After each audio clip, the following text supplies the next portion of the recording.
Little girl wrote to Santa at the corner office. The widowed CEO knocked on their door.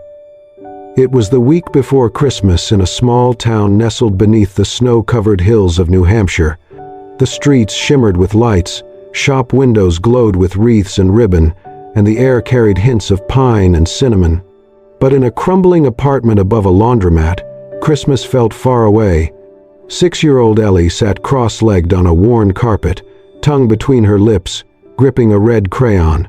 Her golden curls bounced as she carefully wrote, each letter larger than the last. "Dear Santa at the corner office," she began. She had overheard someone say that powerful people, people who could really fix things, worked in corner offices. And if Santa was real, surely he had one too. Her mother, Clara, moved quietly in the small kitchen. Her blonde hair was pulled into a messy bun, loose strands framing a tired but kind face. The sleeves of her uniform were dusted with flour from her early morning bakery shift.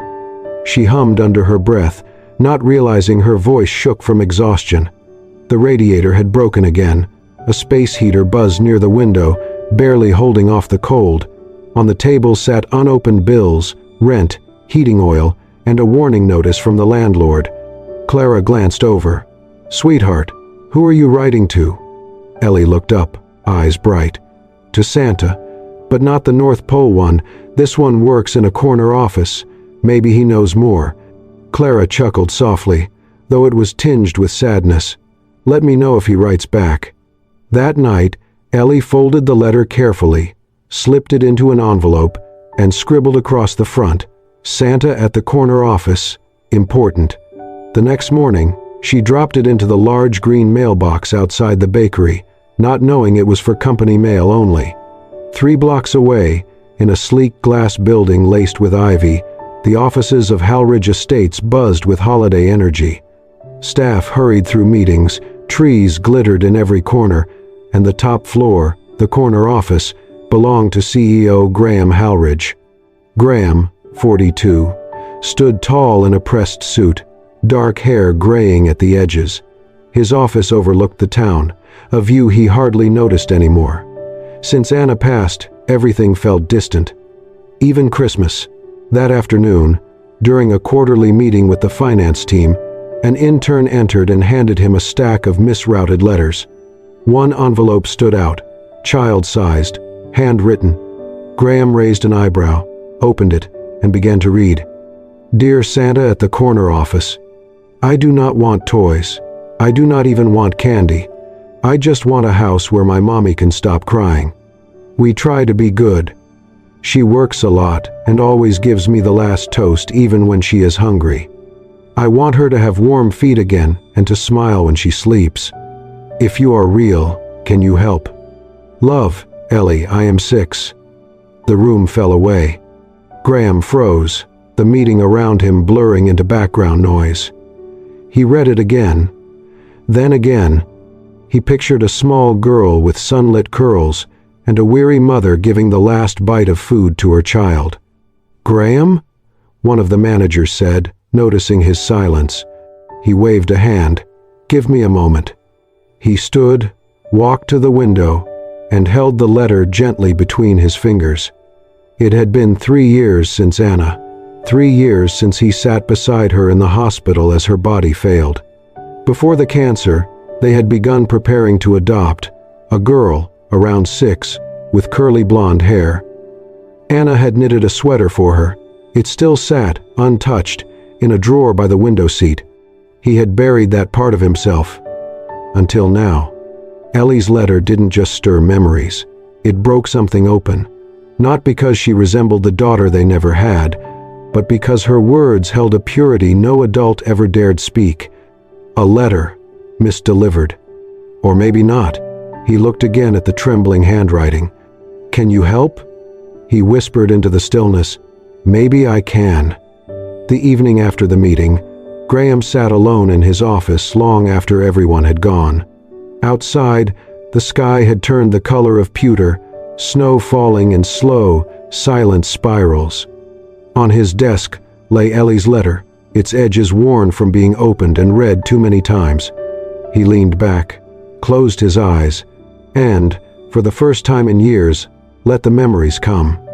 Anna had always been the brighter half of their life together.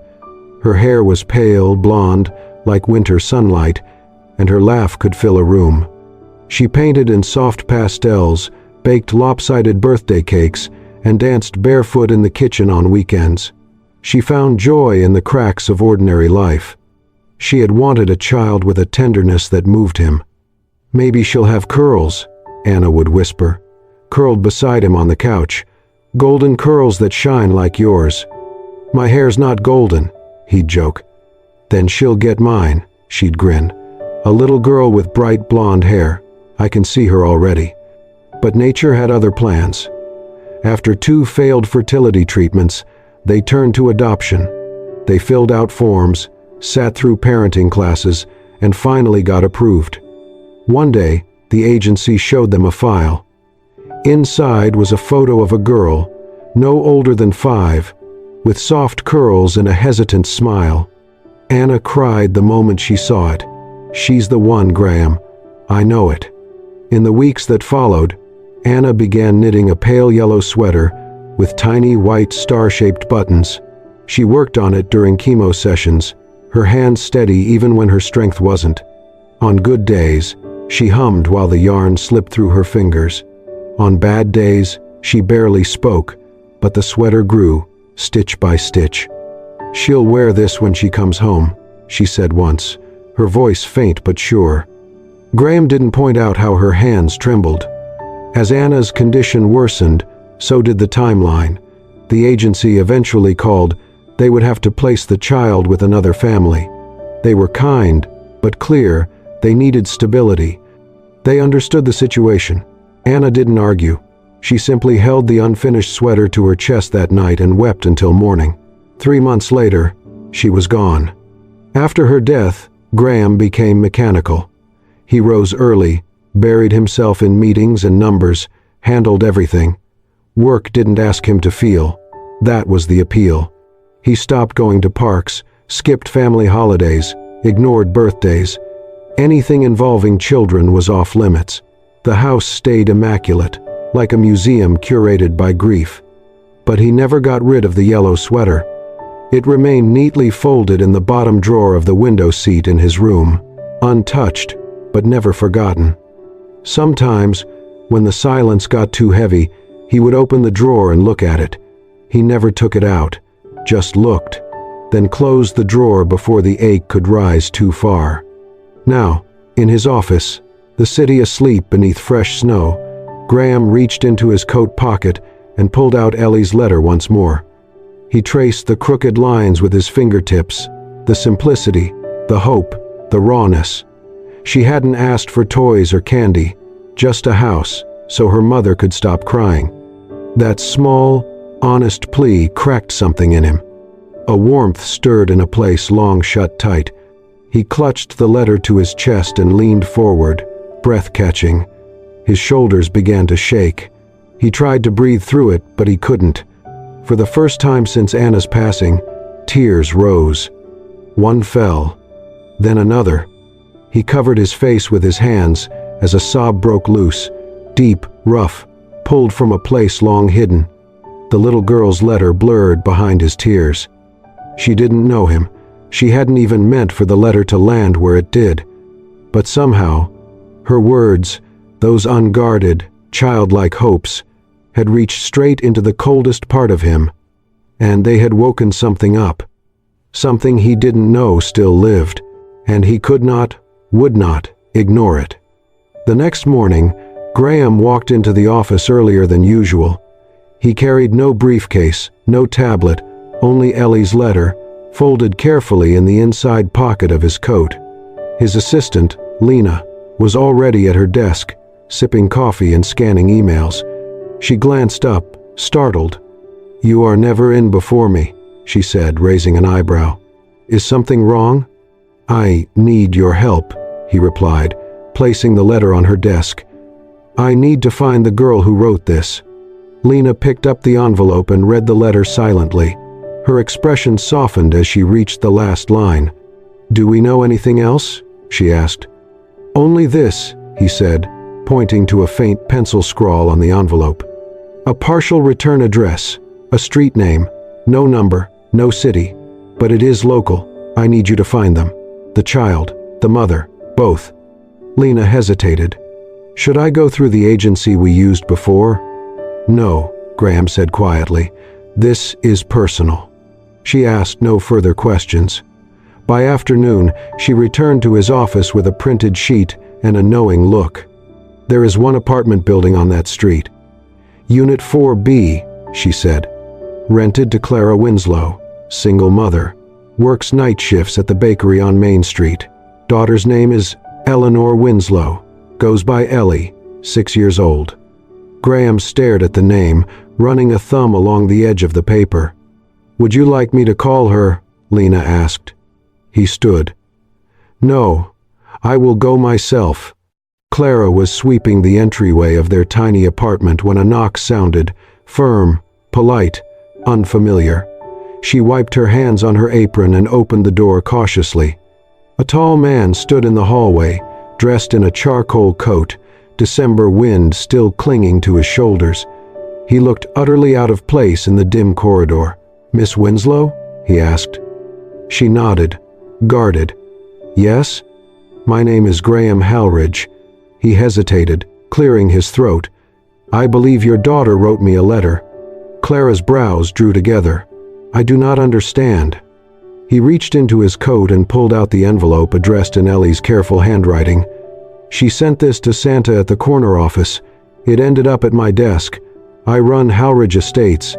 Clara blinked, baffled. This must be a mistake. Before she could say more, Ellie appeared, rubbing sleep from her eyes. She spotted the envelope in Graham's hand, then looked up at him with dawning excitement. You are him, she whispered. You are Santa at the corner office. Graham gave a soft, disbelieving smile. I suppose I am. Ellie rushed forward and threw her arms around his legs before Clara could react. Ellie, no, Clara protested, cheeks flushing. It is all right, Graham said gently, lowering himself to one knee. Hello, Ellie. She leaned back to grin at him. You got my letter? I did. And it was the most important thing I have read in a very long time. Clara stepped between them slightly, still wary. Look, I do not know what you think is happening, but we are not a charity case. I know that, Graham said, sincerity steady in his voice. This is not charity. I simply wanted to meet the little girl who wrote something that reminded me what it feels like to feel. Clara hesitated, studying him. Something in his expression, perhaps the tired honesty, softened her stance. At last, she stepped aside. You can come in. Just for a moment. Inside, the apartment was small but warm. A little tree with 3 ornaments stood in the corner. Ellie spread her coloring books out on the rug, eager to show him every page. And then Graham saw it, when the sunlight through the window brushed her curls, when she smiled up at him with bright, unguarded eyes. The memory hit him like a blow. The photograph Anna once held, the little girl they almost adopted. Ellie looked just like her. His breath caught. Time stopped. Not because Ellie was a shadow of the life he lost, but because here she was, real and alive, in a tiny apartment that smelled faintly of crayons and cinnamon. And she had called him Santa. The snow kept falling. Days blurred together with the kind of hush only December brings. Graham, still unsure of the why or how, had offered Clara and Ellie a place to stay, at least through Christmas. The guest house, nestled behind the estate beneath tall pines, seemed made for peace. Ivy climbed its stone walls, and golden light glowed warmly from its windows. It felt a world away from the cold, crumbling apartment Clara and Ellie had left behind. Clara had hesitated.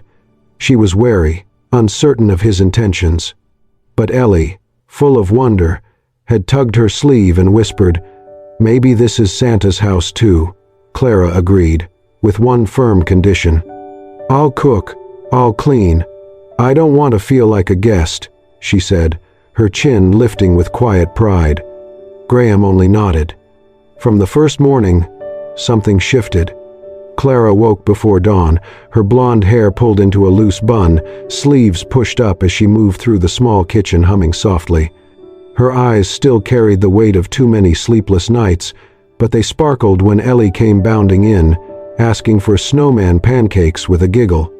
One morning, Ellie tripped and scraped her knee. Clara didn't panic or scold. She simply knelt, cradled the child gently, and sang a lullaby so soft it stilled the room. Graham had stood quietly at the top of the stairs, frozen, not because of the melody, but because of how Clara filled the space around her with peace. He had never seen anything like it.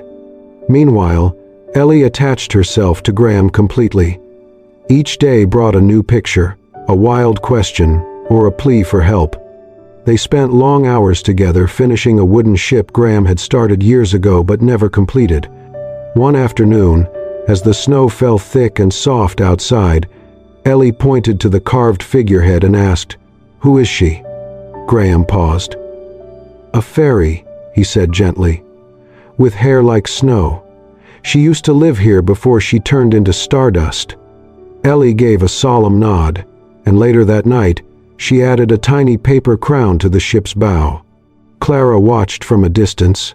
She noticed the way Graham bent low to meet Ellie's gaze, how his hands were steady, kind. At first, she stayed guarded. But slowly, she began to see something more behind his stillness, something gentle. One evening, while Clara was upstairs putting Ellie to bed, Graham visited their old apartment. He'd already sent someone ahead with the paperwork. By the time he returned, the past had been erased. No more unpaid rent, no more heating bill, no eviction notice taped to the door. He never told her. But the next morning, under Ellie's pillow, he left a small card. The handwriting was steady, careful. "Santa always hears the wishes of the truest hearts." Clara found it later. She said nothing. But that night, as she tucked Ellie in, her hand lingered a moment longer on the blanket. Then the storm came. A blizzard swept through the town, knocking out power across the region. In the guest house, candles flickered, casting warm shadows. Graham built a fire, and Clara made cocoa, heating biscuits in a pan over the flames. Ellie curled up between them, eyes reflecting the soft light like stars. They spoke quietly, voices hushed. "I used to dream of owning a bakery," Clara said, staring into the fire. "Nothing big, just a little place with a yellow awning and a chalkboard menu." Graham turned to her. "What stopped you?" She gave a small smile. "Bills, life, Ellie. And somewhere along the way I stopped believing it could still be mine." They sat in silence, the kind that did not feel empty. Graham studied her face, how strength and softness shared space in her eyes. Ellie had dozed off in Clara's lap, thumb under her chin, golden hair spilling across her arm. Graham whispered, "You really do make this house feel alive again." Clara looked up, caught off guard, but his face held no pity, only quiet sincerity. She did not speak. She just smiled, faintly. It wasn't quite hope, but it was close enough. The days before Christmas drifted by like snowflakes, one gentle moment after another. The guest house was warmer now, not just from the fire, but from the laughter that echoed through its walls. Clara's cookies filled the air with cinnamon and clove, and Ellie never strayed far from Graham's side, chatting endlessly about snow angels and how maybe Santa had traded his sleigh for a corner office. But beneath the surface, Clara was changing. One afternoon, returning from the store, she passed the main house. Its front door was ajar, and from the porch, she heard Graham's voice, low and sincere. "I want to find a way for them to stay past Christmas," he said. "I don't want them to feel like this is temporary." He was speaking to Lena. Clara recognized the calm, professional tone of his assistant. Clara froze. Her heart fluttered with something unfamiliar. But then, just as quickly, it dropped.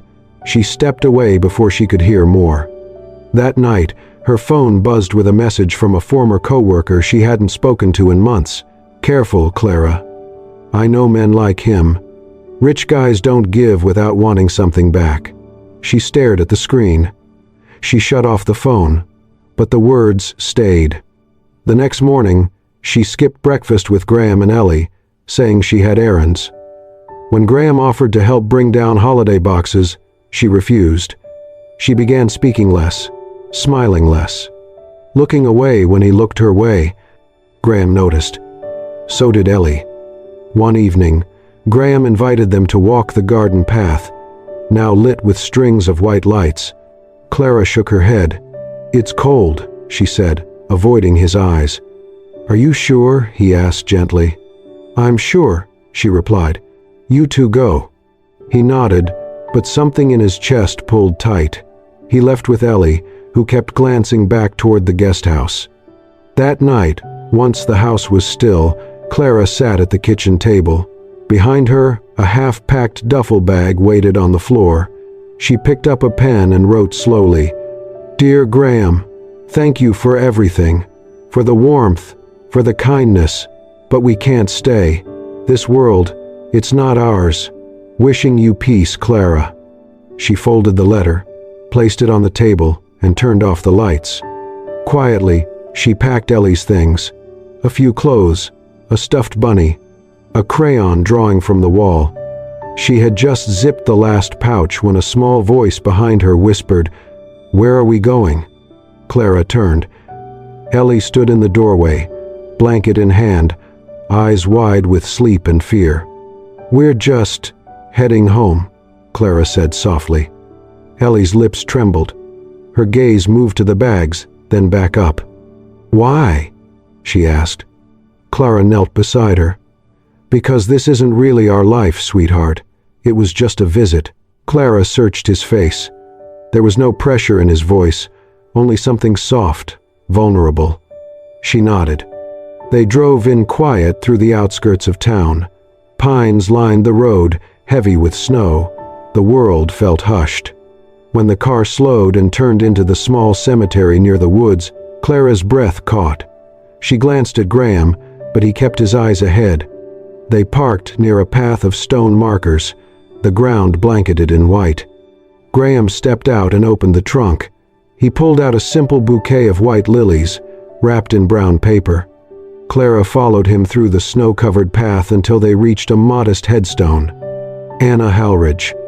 Beloved wife, bright soul, forever a light. Graham knelt and placed the bouquet at the base of the marker. He brushed away a few fallen pine needles, then stood silently. Clara waited beside him, her hands in her coat pockets, unsure of what to say. After a long pause, Graham finally spoke. She was everything you might imagine. Light in every room, fierce in every fight. She made life feel like an adventure. His voice did not tremble, but there was a weight to it, the kind that came from remembering without being consumed. "We wanted a child," he continued. "We were weeks away from adopting. A little girl, golden-haired, quiet eyes. Anna had already knitted her a sweater." Clara's eyes softened. "But when Anna's health collapsed, I let the adoption go. I told myself I was protecting the child. Truth is, I was protecting myself."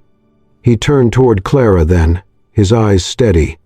"For years, I closed every door that led to anything resembling love. I kept busy, efficient, safe." He took a breath. "Until Ellie's letter." Clara looked away, blinking quickly. "But this is not about Ellie," he said gently. "She is extraordinary, yes, but it was you, Clara." Clara turned back to him, eyes wide. "You brought warmth into rooms that had forgotten how to hold it. You brought music into silence. You smiled at strangers, even when you were exhausted. You gave without ever asking for more." He paused, then stepped closer. "Anna is a part of me I will always carry, but she is not holding my heart anymore. That part woke up for you." Clara's lips parted, but she said nothing. Graham's voice grew quiet, but more certain than ever. "Clara, I thought I could never love again. I truly believed that. And then, somewhere between your laughter in the kitchen and the way you hold your daughter when she sleeps, I started hoping again. He held her gaze. I find myself waiting for your voice in the morning, for your footsteps down the hall, for the way your face softens when you're lost in thought. You are not Anna, you are you, and it is you I love. The cold air stilled between them. Clara swallowed hard, her breath visible in the winter air. Then, slowly, she stepped forward. She reached for his hand, took it gently, and lifted it to rest over her heart. Her voice was quiet, but clear. I am scared too, she said, but this, she pressed his hand just slightly, this is beating for you. And for the first time in years, Graham felt the weight in his chest give way to something bright. Not grief, not memory, but love. Living, breathing, undeniable. The days that followed the visit to the cemetery were quiet, but something between Graham and Clara had changed. Undeniably, gently, completely. There were no grand declarations after that moment. No promises made in haste, just a new kind of stillness. A peace.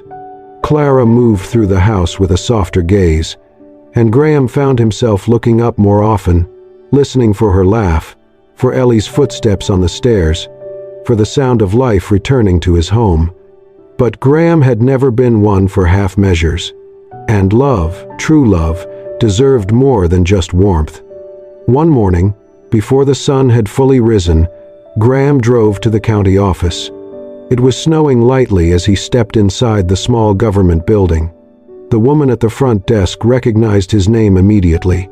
Still, he waited patiently, filled out each form with steady hands, and signed his name with quiet purpose. The paperwork was for a joint guardianship petition, not just financial support, not charity, not sentiment. It was a step toward permanence, toward family. The name on the form read, Ellie Winslow Halridge. Mother, Clara Winslow. Father, pending, Graham Halridge. He did not tell Clara, not yet. He wanted to show her, not with words, but with something real. When he returned home later that day, the house was filled with the smell of gingerbread. Ellie was in the living room, building a crooked tower of cookie tins. Clara was in the kitchen, humming again.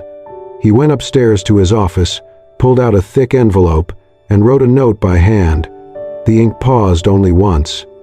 That evening, after dinner, Clara came into the sitting room to tidy up and noticed a folder sitting neatly on the old writing desk. On top of it, a single sheet of paper folded in thirds. Her name was written across the front. She unfolded it slowly.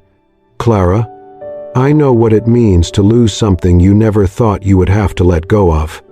I also know what it means to find something you never thought your heart would dare hope for again. I am not asking for a yes today, but I am letting you know that I am all in. I want to build a home, with you, with Ellie. I want to be her father, and I want to be your partner in every quiet morning and messy afternoon this life has to offer. If you are ready, if your heart says yes, I am here. Yours, Graham. She sat down slowly, heart pounding, staring at the papers beneath the letter. Ellie peeked into the room, clutching a crayon in one hand. Did you see the picture I made? Clara blinked, startled from her daze. Picture? Ellie ran in, holding up a sheet of paper. On it, she had drawn 3 stick figures, one tall with a tie, one with yellow hair and a bun, and one small figure with a smile so wide it nearly reached both ears. They stood in front of a white house with snow on the roof. At the top, written in bright red crayon, Santa is my daddy now. Clara's breath caught. She looked from the drawing to the letter in her hands, then to Ellie, who was beaming. Tears welled in her eyes, but her lips curved into a smile. It was not a proposal with flowers or rings. It was something deeper, truer. A man offering not just love, but a home. A father claiming a child with no conditions. And for the first time in years, Clara did not feel like she was standing in someone else's life. She felt like she was finally, fully, home. Snow blanketed the Halridge estate, glistening under the pale morning sun. Trees stood silent in the cold, their branches dusted with frost as if nature itself was holding its breath. In the garden, beneath an arch of evergreen branches, holly berries, and white ribbon, a small winter wedding was about to begin. It was simple, quiet, perfect. Only a few close friends and longtime staff were present. 2 rows of chairs lined the snowy aisle. At the front stood a tall pine tree, decorated entirely with Ellie's handmade ornaments, painted pine cones, paper stars, and one crooked heart that read, "Mommy plus Santa," in crayon. Graham waited at the altar in a dark winter suit, hands folded. But when Clara stepped into view, something shifted in his expression. She wore a modest white dress with long sleeves, the hem grazing the snow. Her blonde hair was curled softly, swept to one side, with a sprig of holly above her ear. She didn't look like a storybook bride. She looked real, steady, home. And to Graham, that was everything. As she reached him, he took her hand, then leaned in and whispered, "I'm not marrying the past. I'm marrying the future, and it's you." Clara's eyes welled, but she didn't blink. She wanted to remember every second. Ellie stood to the side in a white dress, cheeks rosy from the cold. She tossed dried flower petals into the air, watching them fall like snow. Then she twirled with theatrical grace, her skirt spinning like a snowflake. The ceremony was short, but no one there would ever forget it. When they were pronounced husband and wife, Clara and Graham turned to Ellie. She ran into their arms, and they held each other, laughing, breathless, whole. That night, after the guests had left and the snow muffled the world outside, the little family sat by the fire in the main house. Wrapped in blankets, they watched the flames flicker behind the glass. Above the fireplace, a simple wooden frame held Ellie's letter, the one addressed to Santa at the corner office. Beside it was a small photo of Anna, smiling under the sun, her pale hair lifting in the wind. Not a ghost, but a quiet blessing. Clara glanced at the photo, then at Graham. He reached for her hand. She gave it a soft squeeze. On the rug, Ellie lay coloring something with deep focus. After a few minutes, she stood, stretched, and handed Graham a folded piece of paper. He opened it slowly. The handwriting was neater this time, more deliberate. "Dear Santa at the corner office, you didn't bring me a toy. You brought me home. And love, that's more than I asked for. Thank you. Love, Ellie." Graham's throat tightened. He could not speak. Clara rested her head against his shoulder. Ellie climbed into their laps without a word, exhaled softly, and let her eyes drift closed. Outside, the snow kept falling. Inside, something sacred settled over them, not just warmth, but peace, a kind of joy that had been earned. A little girl had written a letter from a cold apartment above a laundromat, and somehow it had found its way to the right desk. And love, at long last, had found its way home. Thank you for watching this heartfelt journey of love, healing, and unexpected miracles. If Ellie's story moved you, reminded you that hope can come from the smallest voices, we invite you to be part of something meaningful. Please subscribe and hit the hype button to support the Soul Stirring Stories channel. Your support allows us to continue sharing emotional, soul-touching stories that celebrate kindness, resilience, and love. Until the next story, stay kind, stay hopeful, and let love lead you home.